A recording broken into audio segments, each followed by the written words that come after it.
क्या रहो क्या नहीं रहो, that's different thing, but you have to be honest with yourself, okay, then only you can be honest to others. जो अपने साथ, अपने आप के साथ में भी ईमानदार है, वो किसी के साथ में ईमानदार है। तो ईमानदारी से हम ये एक्सरसाइज करेंगे। ये एक्सरसाइज में करना क्या है, जब मैं आपको बोलूँगा स्टार्ट तब आपको स्टार्ट होना है, और जब मैं आपको बोलूँगा टाइम अप या स्टॉप तब आपको स्टॉप करना है। इट्स पहली 30 सेकेंड्स एक्सरसाइज। 30 सेकेंड के लिए आप लोगों को अपनी आंखें बंद करना है। आंखें बंद करके आप लोगों को 2 फेसेस को याद करना चाहिए, your father and your mother, ठीक है। इन 2 फेसेस को अच्छे से याद रखो, अच्छे से सोचो, एकदम अच्छे से क्लियरली इन 2 फेसेस को अपने सामने लाओ, और ये याद करो, ये सोचो कि ये क्या चाहते हैं कि मैं क्या करूं। जनरली व्हाट हैपेंस कि वी आस्क कि what do you want to become. Now my question would be what your parents want you to become, what your parents want you to become. समझ में आ गया सबको? एक्सरसाइज क्या है सबको समझ में आ गया? कोई डाउट नहीं, कोई क्वेश्चन नहीं? 30 सेकेंड्स के लिए आपको अपनी आंखें बंद करना पड़ेगा, आपको अपने पेरेंट्स को खाली याद करना है, अपने पेरेंट्स के फेसेस याद करना। जो भी सिचुएशन में आप याद करना चाहो, एकदम खुशी वाले फेसेस याद करना चाहो तो खुशी वाले फेसेस याद करो, उनके टेंशन वाले फेसेस याद करना है तो टेंशन वाले फेसेस याद करो, याद हर टाइप के उनके फेसेस याद करो। तो याद करिए वो क्या चाहते हैं आपसे, वो क्या चाहते हैं कि आप क्या बने, आप क्या करें। वो फेजेस को याद कीजिए जब वो आपके लिए काफ़ी प्राउड फील करते हैं। जितनी भी परेशानियां हैं आपके लिए, उन सब चीज़ों के साथ में उनके फेसेस को याद कीजिए। Keep yourself relaxed, start feeling their faces, not only reminding their faces, start feeling their faces, and then very honestly think of what they want you to become.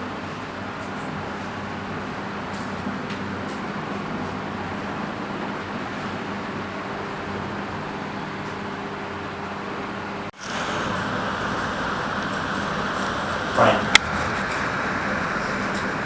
अब हम डिस्कशन मोड में आएंगे, ठीक है। अब हमारा स्टेट सेट हुआ है, we know what our parents want us to do, ठीक है। अब हम लोग डिस्कशन मोड में आएंगे। अब मैं आप में से कुछ लोगों से पूछूंगा कि आपके पेरेंट्स क्या चाहते हैं कि आप क्या बने, आपको शेयर करना है, and then we can have a discussion, ठीक है। आप बताओ। गुड, इनके पेरेंट्स चाहते हैं कि इंजीनियर। अच्छा, एक और बात जो अब हम शेयरिंग करेंगे, Maulana Doon says that to become a good speaker, you need to be a good listener. To become a good speaker, you need to be a good listener. हर कोई सोचता है लिसनिंग में क्या बड़ी चीज़ है, क्या बड़ी चीज़ है, कितना आसान काम है। नहीं, स्पीकिंग से ज़्यादा मुश्किल काम है लिसनिंग, ठीक है। तो if you are a good listener, then only you can become a good speaker, because listening teaches you a lot. सबसे पहली चीज जो लिसनिंग सिखाती है ना आपको, वो है फोकस, टू रिमेन फोकस्ड। हम हमेशा फोकस है, because we are in a listening mode, we are trying to understand, we are striving with ourselves. हम अपने आप के साथ में जिहाद कर रहे हैं कि नहीं, मुझे ध्यान देना है, ये क्या बोल रहा है, मुझे समझना है ये क्या बोल रहा है। तो that is your focus, you are trying to stabilise your focus, you are trying to improve your focus. That is the first advantage. Second most important advantage is what you know, when we start listening, तो हम automatically कोई disturbance या कोई noise नहीं create करते, और इस वजह से we start respecting others. तो जो भी बोलने वाला इंसान है उसको लगता है कि he or she is getting respected. The moment he or she starts getting respected by you, they also start respecting you. कितनी पावरफुल चीज है। सोच, कुछ नहीं किए, खामोश बैठे, खाली ध्यान दे, समझने की कोशिश करो, और इसमें हो क्या रहा है कि सामने वाले को रिस्पेक्ट मिल रही है, और सामने वाला रिटर्न में आपको रिस्पेक्ट देगा नहीं देगा। Why did I say this? Because when we share our viewpoint, in a class. तो जनरली होता है कि जब भी कोई एक स्टूडेंट कुछ बोले, बाकी के जो लोग हैं वो डिस्टर्बिंग मोड में आ जाते हैं, सबके सब एक साथ में देखना शुरू कर देते हैं क्या बोलने आ रहा है, या कुछ ना कुछ कमेंट पास करना शुरू कर देते हैं। Not at all, never do this. ये बहुत बड़ा डिमोटिवेशन है बेटा। और यही रीजन है कि जब भी कोई सवाल होना तो हम खुद ही अपने हाथ नहीं उठाते, हमको पता है तब भी हम नहीं उठाते। और क्यों मालूम? क्योंकि हमारा कल्चर ऐसा बन गया, unfortunately, this is very unfortunate, हमारा कल्चर ऐसा बन गया कि हम एक दूसरे की टांग खींचने में आगे रहे, directly indirectly. We are demotivating ourselves. We are demotivating each other. हम एक दूसरे को समझो खींच के नीचे फेंक रहे, इतनी खतरनाक चीज है। सॉफ्ट स्किल डेवलपमेंट होना ही चाहिए। सॉफ्ट स्किल क्या होती है? आपसे कुछ भी पूछा जाए एकदम कॉन्फिडेंटली उठ के अपने आप का एक्सप्रेस करो। That shows your confidence, your communication, your presentation. बाकी सबको सपोर्ट करना है। If you are good friends, you must support each other. यानी ये कुछ बोल रहा है, सुनो गौर से सुनो, अच्छे से सुनो। जब आप दूसरों को सुनेंगे तो दूसरे आपकी सुनेंगे। सिंपल। जब आप दूसरे को सुनेंगे तो दूसरे आपकी सुनेंगे, ठीक है? Then you need to understand. So what his parents want? His parents want that he should become a engineer. बेटा आगे कुछ और प्लानिंग के इंजीनियरिंग में क्या करना है? अभी तक कुछ सोचे नहीं है? ओके। अब इन जनरल देखो, ये जो भी डिस्कशन होगा, अब ये चीज डायरेक्टली इनडायरेक्टली सभी को हेल्पफुल हो सकती है। तो जो भी सोच रहा है कि इंजीनियरिंग करना है, तो इंजीनियरिंग में क्या फायदे रहेंगे?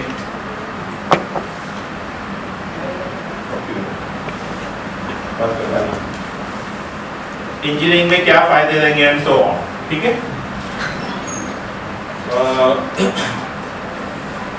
इंजीनियरिंग के लिए आपको सबको मालूम है, आपको सीईटी देना है, जेडब्ल्यू हम कब देते? When we are targeting IITs, NITs, IISc and so on. अगर हम टॉप लेवल के जो गवर्नमेंट इंस्टीट्यूट है वो अगर टारगेट कर रहे all over India, then we go for JW. CET is state wise. इसका पूरा नाम है MST CET, महाराष्ट्र स्टेट के लिए। तो सभी स्टेट का अपना अपना CET होता है। तो जो CET होता है, CET स्टेट के लिए होता है, स्टेट के कॉलेजेस के लिए होता है, राइट? स्टेट के कॉलेजेस के लिए होता है। तो हमारे स्टेट के जितने भी टॉप कॉलेजेस है, या जितने भी एवरेज कॉलेजेस है, या जितने भी बिलो एवरेज कॉलेजेस है, वो सब के सब CET में कवर होते हैं। Okay? It is recommended that you must prepare very well for CET and you must use CET. अगर आप JEE के लिए भी साथ में प्रिपेयर करते हो, you can prepare, not a big deal. JEE समझो CET का बड़ा भाई है, थोड़ा अच्छा तगड़ा खट्टा बड़ा भाई है। तो अगर आप JEE के लिए अच्छे से प्रिपेयर कर रहे हो, तो ऑटोमेटिकली आप CET के लिए भी प्रिपेयर करो। इतना अपने आप को आप माइंड सेट करके रखो। तो if you are preparing for JEE, so you are also preparing for CET. कई बच्चे ये मिस्टेक करते हैं कि मैं JEE दे रहा हूँ तो मैं CET नहीं दूंगा। ऐसी मिस्टेक कभी नहीं करना, प्लीज। आई रिपीट, ऐसी मिस्टेक कभी नहीं करना। अगर आप JEE के लिए प्रिपेयर कर रहे हो तो JEE भी दो और CET भी दो। बिल्कुल मत सोचो कि दो अलग चीजें हैं, नहीं, not at all. If you are preparing for JEE, so you are also automatically preparing yourself for CET. So please give CET also. CET को बिल्कुल मत छोड़ो। और CET में आपको एक एडवांटेज ये होता है कि आप महाराष्ट्र स्टूडेंट हो, महाराष्ट्र का आप CET दे रहे हो, तो आप ज्यादा कॉलेजेस के लिए ज्यादा सीट्स पे आप एलिजिबल हो। आई रिपीट, ज्यादा कॉलेजेस के लिए ज्यादा सीट्स पे आप एलिजिबल हो, ठीक है? और महाराष्ट्र में ऐसे बहुत से टॉप कॉलेजेस है जो कि काफी अच्छे कॉलेजेस है और जिनका एडमिशन CET के बेसिस पे होता है। ओके? तो you must prepare for CET and you must give CET for engineering. Second important thing कि हमारे ब्रांच कौन सी ली जाए, ये भी एक सवाल माइंड में चलते हैं। ओके? कौन सी ब्रांच ली जाए, या कौन सा स्ट्रीम लिया जाए, या कौन सा प्रोफेशनल कोर्स किया जाए, whether to go for medical or to go for engineering, या फिर इंजीनियरिंग में कौन सा कोर्स किया जाए, ये ज्यादा डिपेंड होना चाहिए आपके स्किल सेट पे। किस पे डिपेंड होना चाहिए? स्किल सेट किसको कहते हैं हम? स्किल सेट मतलब कि हमारी सलाहियत, skill set, set of skill, ठीक है, हमारी सलाहियत। अभी हमें क्या सलाहियत है, हम कैसे समझे इस चीज को, कैसे फाइंड आउट करें। इसका सबसे आसान तरीका ये है,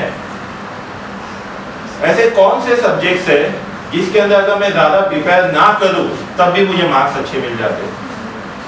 ऐसे कौन से सब्जेक्ट्स है जो अगर मैं लेके बैठूं और कुछ घंटे भी निकल जाए तो मुझे मालूम नहीं पड़ता है। या ऐसे कौन से सब्जेक्ट है जो कि अगर फुल डिस्टर्बेंस चालू है, सामने टीवी चालू है, आसपास फुल टाइम पास चालू है, लेकिन मैं वैसे एनवायरनमेंट में भी उस सब्जेक्ट को आसानी से पढ़ लेता हूं। ये जो सब्जेक्ट है ये आपके स्किल सेट है। ये कोई भी लैंग्वेज का सब्जेक्ट हो सकता है, ये अलजेब्रा हो सकता है, ज्योमेट्री हो सकता है, ये मैथ साइंस हो सकता है, ये कोई और भी सब्जेक्ट हो सकता है, it can be any subject. ऐसे भी कोई स्टूडेंट है ये बोले कैसा या तो कोई भी सब्जेक्ट ऐसा नहीं है, तो it's a mistake, I would say it's a mistake. अभी तक हमने कोशिश नहीं की। जब हम कोशिश करेंगे, देखो अगर मुझे चेक करना है कि भाई ये 3 ग्लास में या 3 कप में चाय है और कौन सी चाय मुझे अच्छी लगती है, कौन सी चाय मुझे अच्छी लगती है, सबका अपना अपना अलग अलग टेस्ट होता है। किसको स्ट्रॉन्ग टी चाहिए, किसको लाइट चाहिए, किसको शुगर ज़्यादा चाहिए, किसी को शुगर कम चाहिए, सबका अपना अपना टेस्ट होता है। मेरा एक अपना टेस्ट है। अब मुझे अगर चेक करना है कि 3 में से मुझे कौन सी ज़्यादा अच्छी लग रही है, तो मुझे टेस्ट तो करना पड़ेगा ना तीनों। कोई बाबा या जादूगर तो अपन है नहीं, हाँ बाबा हाँ बेटा ये वाला अच्छा है, बोलता है, ये तो नहीं बोल सकते। लाइकवाइज अगर हमको ये फाइंड आउट करना है कि कौन सा सब्जेक्ट हमारे स्किल सेट में है, तो हर सब्जेक्ट के पीछे थोड़ी मेहनत करनी पड़ेगी। हर सब्जेक्ट को थोड़ा अच्छा स्टडी करना पड़ेगा, थोड़ी इस पर मेहनत करनी पड़ेगी, तब जाके आप ये बता पाओगे कि भाई कौन से ऐसे सब्जेक्ट है जिसमें आप मार्क्स आसानी से स्कोर कर लेते हो, कौन से ऐसे सब्जेक्ट है जिसको आप डिस्टर्बेंस में भी आराम से प्रिपेयर कर लेते हो, कौन से ऐसे सब्जेक्ट है जिसके ऊपर अगर आप घंटों घंटों भी बैठ लो तो आपको टाइम मालूम नहीं पड़ता।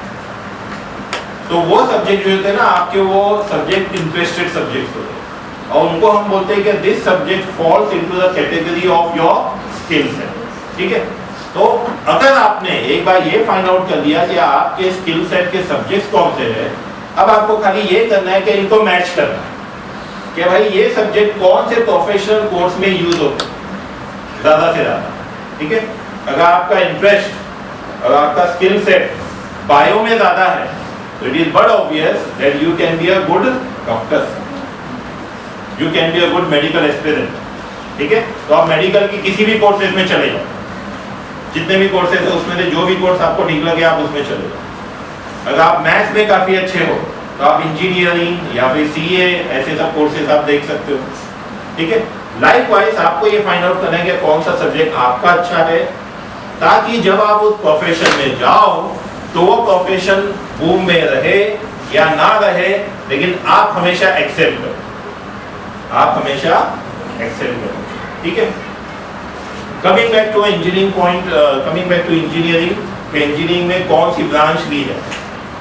देखो बेटा आज की तारीख में अभी जो एडमिशन प्रोसेस जो चल रहा है और अभी जो ट्रेंड जो चल रहा है ना, वो कंप्यूटर इंजीनियरिंग का ही चल रहा है। Computer engineering and the related branches, जैसे कि इंफॉर्मेशन टेक्नोलॉजी हो गया, कंप्यूटर साइंस एंड इंजीनियरिंग हो गया, कंप्यूटर इंजीनियरिंग इन AI/ML हो गया, computer engineering in data science हो गया।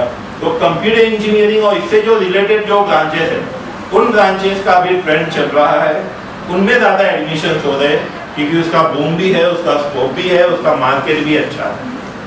आई रिपीट, उसका मार्केट अभी अच्छा है और इंशाल्लाह अगले 10-15 साल तक के मार्केट अच्छा रहेगा, उसके अच्छे चांसेस हैं, ठीक है। तो if you want to pursue your career into engineering, I would suggest you to go for IT और कंप्यूटर साइंस, ठीक है।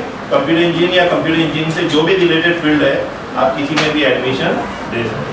हाँ, आपका अगर एक्स्ट्रा ऑर्डिनरी इंटरेस्ट है ऑटोमोबाइल में या मैकेनिकल में या सिविल में, एकदम एक्स्ट्रा ऑर्डिनरी इंटरेस्ट, आप जैसा देख के बता देते हो कि भाई यहाँ पर डिजाइन में क्या इशू है, ये स्ट्रक्चर कैसा होना चाहिए, ये चीज़ें कैसी होनी चाहिए, then you can go for specific field. अगर आपका सिविल में एक्स्ट्रा ऑर्डिनरी इंटरेस्ट है then you should go for civil. आपका इलेक्ट्रिकल में अगर एक्स्ट्रा ऑर्डिनरी इंटरेस्ट है then you can go for electrical and so on. Is that clear? So I hope that answers engineering overall. आपका बेटा, आपके पहले क्या करते हैं? Doctor, very good. कौन सा doctor? Good. Great. Sit. His parents want that he should become a doctor and that to an MBBS doctor. इसके लिए क्या करना पड़ेगा? सबसे पहले देखो, जो भी आपको बनना है ना, आप अपने माइंड में लिख लो, उसको गाड़ लो एकदम से माइंड के अंदर, क्या भाई मुझे ये बनना है, मुझे तो यही करना है। अब वो चीज ऐसे हवा में नहीं होनी चाहिए, इंपॉर्टेंट पॉइंट, ऐसी हवा में नहीं होनी चाहिए। जिस चीज के पीछे आप अपना सब कुछ लगाने वाले हो, वो डिसीजन ऐसे नहीं होना चाहिए, वो डिसीजन के पीछे बैकिंग होनी चाहिए। वो प्रोफेशनल कोर्स में जिन चीजों की जरूरत है, उन सब्जेक्ट में आपको स्ट्रॉन्ग होना। इसको डॉक्टर बनना है, बायो में इसको स्ट्रॉन्ग होना है, जो करना है बेटा कर, दिन रात लगा दे बायो के अंदर, लेकिन बायो तुझे अपना स्ट्रॉन्ग कर। जिसको भी डॉक्टर बनना है उसके लिए वो सब्जेक्ट स्ट्रॉन्ग होना चाहिए, मतलब होना चाहिए। अब आपका स्ट्रॉन्ग डिटर्मिनेशन है तो आपको अपने आप को प्रिपेयर करना, ठीक है। Apart from this I would suggest one more thing कि भाई इंजीनियरिंग में आना है तो कुछ सब्जेक्ट्स का रिक्वायरमेंट है, मैथमेटिक्स हो गया, ड्राइंग हो गया। मेडिकल लाइन में आना है तो बायोलॉजी का रिक्वायरमेंट है और कुछ सब्जेक्ट्स का रिक्वायरमेंट है। तो हर प्रोफेशनल कोर्स का अपना एक रिक्वायरमेंट, अपनी एक डिमांड होती है, ठीक है, क्या भाई आपको इन सब्जेक्ट में अच्छा लगे। इनके अलावा कुछ रिक्वायरमेंट्स ऐसी होती है जो कि डिफॉल्ट होती है। क्या होती है? डिफॉल्ट। मतलब कि आप किसी भी स्ट्रीम में जाओ, आप किसी भी प्रोफेशनल कोर्स में जाओ, आपको वो स्किल आपके पास होना ही चाहिए। आज की तारीख में वो स्किल कौन सी है बताएं आपको? सबसे इंपॉर्टेंट कौन सी? कंप्यूटर भी होना चाहिए knowledge, that's a good point. उसके अलावा communication skill, a very default requirement, communication skill. आप कुछ भी करो, कुछ भी करो, आप मुर्गी की दुकान खोल लो, आप पान पट्टी खोल लो, कुछ भी खोल लो, नहीं डॉक्टर इंजीनियर तो बहुत दूर की बात है। या कुछ ना करो, कुछ ना करो, आप चुपचाप बहू बन जाओ या फिर आप चुपचाप घर जमाई बन जाओ, कुछ ना करो, तब भी आपको कम्युनिकेशन स्किल चाहिए। तब भी आपको क्या चाहिए? कम्युनिकेशन स्किल चाहिए। It is a default requirement. You should be good in communication. If you are not good in communication, everyone will try to exploit you. Everyone will try to exploit you. आप जहाँ पर job कर रहे हो, आपका boss आपको exploit करेगा। आप अगर बिजनेस कर रहे हो तो आपके कस्टमर्स आपको एक्सप्लॉइट करेंगे। आप कुछ नहीं कर रहे हो, आप बहू हो तो ससुराल वाले एक्सप्लॉइट करेंगे, आप घर दामाद हो तो ससुराल वाले एक्सप्लॉइट करेंगे। Everyone will try to exploit you if you do not have communication skill. If you cannot communicate, क्या भाई मेरा ये प्रॉब्लम है, इसके लिए ये काम करना पड़ेगा, या आपका ये प्रॉब्लम है, इसके लिए ये काम करना पड़ेगा। If you cannot convey this, you do not have communication. And if you do not have communication, you cannot excel. So that is the default requirement. ठीक है? अब डॉक्टर के लिए जैसा मैंने आप लोगों को बताया, अपना स्ट्रॉन्ग डिटर्मिनेशन, कुछ भी करना हो आपको स्ट्रॉन्ग डिटर्मिनेशन, और उसके रिलेटेड जो सब्जेक्ट है उसमें आपको एकदम लोकल लैंग्वेज में अगर मैं बोलूं तो एकदम फाड़ू पढ़ाई करना है, एकदम तगड़ी। उसके पीछे आप दिन रात लगा दो, because this is the time for that only. हर चीज का एक टाइम होता है। अब आप एग्जाम में बैठे हो, एग्जाम हॉल में बैठे हो, ये आपका एग्जाम हॉल है। Imagine that this is your exam hall, ठीक है, and your exam starts at 10:30। 10:30 से वो 3 घंटा एग्जाम चलने वाला, 10:30 से 11:30, 12:30 एंड 1:30, 3 घंटे का एग्जाम। ये 3 घंटे के पेपर के लिए आपने महीनों मेहनत की है। आप ये 3 घंटे में क्या करेंगे बताओ? जो क्वेश्चंस है उसके सॉल्यूशंस लिखेंगे, उसके आंसर लिखेंगे, क्या आप चुपचाप बैठेंगे और यहाँ वहाँ देखेंगे, कुछ सोचेंगे, हाँ इसने मुझे ये बोला था, उससे मुझे मिलना है, हाँ मुझे ये करना है, मुझे ये करना है। Will you waste your time like that? नहीं ना। अब वो जो 3 घंटा है ना, उसको स्ट्रेच करो। वो 3 घंटे को स्ट्रेच करके 3 डेज में कन्वर्ट करो। ये 3 डेज को स्ट्रेच करके 30 डेज में कन्वर्ट करो। ये 30 डेज को स्ट्रेच करके और 300 डेज में कन्वर्ट करो। आपके पास इतना जो टाइम है ना, ये टाइम आपको करना है अपने आप को prepare. Now you need to decide कि ये जो आपके पास 300 डेज है, ये डेज में अभी आप क्या करने वाले? ये डेज में आप अपने आप को कैसे प्रिपेयर करने वाले? Are you going to use this 300 days a day effectively, or you will be wasting them? इसका हर एक दिन वेस्ट करना, ये समझ लो कि वो 3 घंटे का जो एग्जाम है ना, उसमें से आप कुछ कुछ लम्हे वेस्ट करते जाओ, कुछ कुछ मिनट्स आप वेस्ट करते जाओ। यहाँ पर कुछ दिन आपने छोड़ दिए, वहां पर आपके कुछ मिनट निकल गए, फिर कुछ दिन आपने छोड़ दिए, यहाँ पर कुछ मिनट निकल गए। यहाँ पर आपका 1 महीना निकल गया तो समझो वहां पर आधा पौना घंटा निकल गया। आपने 3 घंटे में आधा पौना घंटा कुछ नहीं किया। Just calculate yourself what would be your result. अगर आप 3 घंटे के एग्जाम में आधा आधा पौना पौना घंटा अगर कुछ नहीं करते हो, सिर्फ बैठे हो, तो आपका रिजल्ट क्या है? हमेशा अपने टाइम को इसी तरीके से कैलकुलेट करो। क्या मेरे पास ये एग्जामिनेशन टाइम है 3 घंटा, मैं इसको स्ट्रेच करूंगा, इतने में कन्वर्ट करूंगा। अब ये जो पूरा टाइम है ना, ये भी उसी के प्रिपरेशन के लिए, वो 3 घंटे की प्रिपरेशन के लिए। तो whether I am using them judiciously, क्या मैं फुल जस्टिफिकेशन के साथ में टाइम को यूज कर रहा हूँ? अगर नहीं यूज कर रहा हूँ तो I can not achieve my goal. जो मेरी डिटर्मिनेशन है वो सब झूठ है, उसके पीछे जो सच्चाई होनी चाहिए वो नहीं है, वो फिर मेरे डिटर्मिनेशन ने यही छोड़ा। हो सकता फिर माँ बाप ने सोचे है, माँ बाप चाहते लेकिन हम नहीं चाहते, and that can be very unfortunate. Now coming back to this side, आप लोगों में से कुछ शेयर कीजिए। You share. आपके पेरेंट्स क्या करते हैं? डॉक्टर बनना। कौन से डॉक्टर बनना? फिजियोथेरेपिस्ट। गुड। देखो, एक तो होता है ना कि इन जनरल हम सोचते हैं कि मुझे ना डॉक्टर बनना, और फिर कोई बोलता है मुझे ना इंजीनियर बनना। कौन सा इंजीनियर बनना? ये डॉक्टर बनना है। कौन सा डॉक्टर बनना है? ये नहीं। आपने डिटर्मिनेशन, मैंने एग्जाम्पल दिया आपको, लाइव एग्जाम्पल, कोई ऐसी स्टोरी नहीं है, it's a real story. Aditya Pawar, कौन सा उसको डॉक्टर बनना है? MBBS। कहाँ से करना है? Very clear, straight to the point, कुछ और नहीं, सिर्फ ये।